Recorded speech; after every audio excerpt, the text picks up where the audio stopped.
मारने वाले से बचाने वाले का अधिक अधिकार। एक दिन राजकुमार सिद्धार्थ अपने चचेरे भाई देवदत्त के साथ बाग घूमने के लिए निकल पड़े। सिद्धार्थ का स्वभाव कोमल हृदय का था, लेकिन देवदत्त झगड़ालू और कठोर स्वभाव का था। सिद्धार्थ के स्वभाव के कारण सभी उसकी बड़ाई करते थे, लेकिन देवदत्त की कोई नहीं करता था। इसी वजह से मन ही मन देवदत्त सिद्धार्थ से जलता था।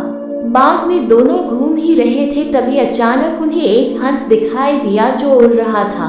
हंस को उड़ता हुआ देखकर सिद्धार्थ बहुत खुश हुए ही थे, तभी अचानक से देवदत्त ने अपने कमान पर तीर चढ़ाया और हंस की तरफ छोड़ दिया। तीर सीधा जाकर हंस को लगा, जिससे वह छटपटा कर नीचे गिर गया और घायल हो गया। सिद्धार्थ ने दौड़ते हुए हंस को उठाया और उसके शरीर से बहते हुए खून को साफ किया, फिर उसे पानी पिलाया। इतने में देवदत्त वहां पर आ जाता है और गुस्से से सिद्धार्थ की तरफ देखते हुए बोलता है, सुनो सिद्धार्थ, इसे मैंने तीर मारकर नीचे गिराया है, ये हंस मेरा है, इसे चुपचाप मुझे दे दो।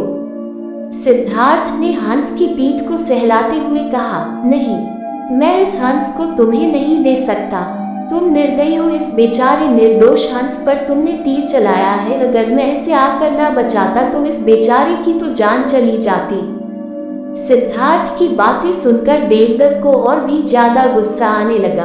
घूरते हुए उसने सिद्धार्थ से कहा, देखो सिद्धार्थ, ये हंस मेरा है, मैंने इसे नीचे गिराया है, इसे मुझे दे, और अगर नहीं दोगे तो मैं राज दरबार में जाकर तुम्हारी शिकायत करूंगा।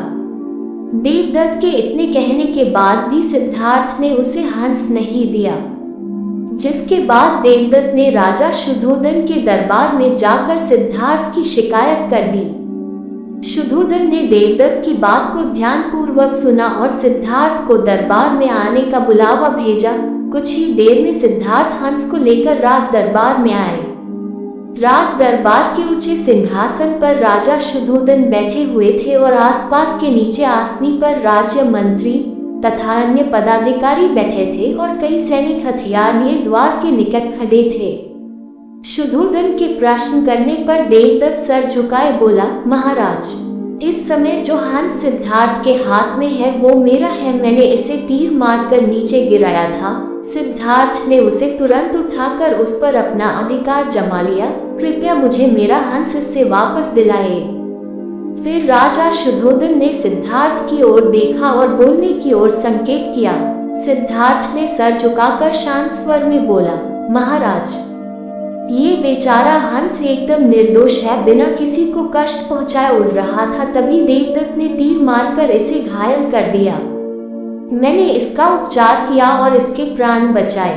मैं ये समझता हूँ कि प्राण लेने वाले से अधिक प्राण बचाने वाले का अधिकार होता है। मैं आपसे प्रार्थना करता हूँ कि यह हंस मेरे पास ही रहने दिया जाए। मैं इसे अच्छी तरह से स्वस्थ करके आकाश में उड़ा देना चाहता हूँ। शुद्धोधन ने अपने सभासदों से विचार विमर्श किया। वो सभी एक ही स्वर में बोले, राजकुमार सिद्धार्थ का कहना बिल्कुल ठीक है महाराज। जीवन लेने वाले से ज्यादा बचाने वाले का अधिक अधिकार होता है। अंततः हंस राजकुमार सिद्धार्थ के पास ही रहने देना चाहिए। राजा शुद्धोधन ने सभासदों की बात मान ली और फिर उन्होंने सिद्धार्थ को अपने साथ हंस ले जाने की अनुमति दे दी।